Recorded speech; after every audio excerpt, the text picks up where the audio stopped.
दोस्तों ख़बर अथव अॼु कहिड़ो ॾींहुं आहे? अॼु 25 डिसंबर आहे, यानी मुंहिंजे प्यारे क़ाइद जी पैदाइश जो ॾींहुं। त अचो अॼु मां तव्हांखे पंहिंजे प्यारे क़ाइद जे बारे में कुझु दिलचस्प ॻाल्हियूं ॿुधायां थो। हिन तस्वीर खे गौर सां ॾिसो। हे असांजे क़ाइद जी ख़ासि कैप हुई। पाण हीअ कैप पाइण पसंदि कंदा हुआ।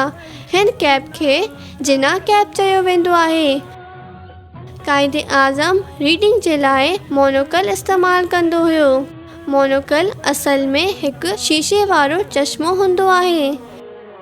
अॼु जे ॾींहं ते क़ाइद आज़म जे मज़ार खे तमामु घणो सजायो वेंदो आहे ऐं माण्हू परे परे खां हिते फ़ातिह ख़्वानी जे लाइ ईंदा आहिनि। दोस्तों, छा तव्हांखे ख़बर आहे त क़ाइद आज़म जो असल नालो मोहम्मद अली जिना हो ऐं क़ाइद आज़म जो लक़ब उनखे हिन जी ख़िदमतनि जे करे ॾिनो वियो आहे।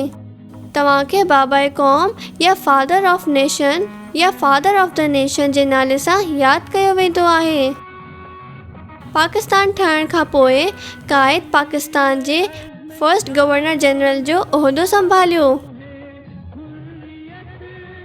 पर दोस्तों, बदकिस्मतीअ सां मुंहिंजो प्यारो क़ाइद पाकिस्तान ठहण खां पोइ 11 सितंबर 1948 ते हिन दुनिया मां लॾाणो करे वियो।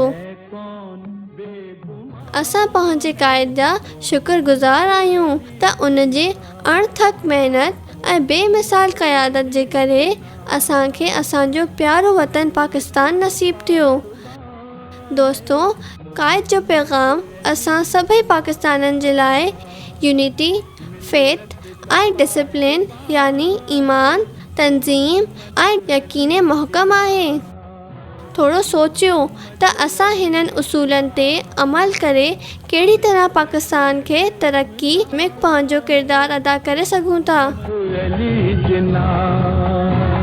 मोहम्मद अली जिना।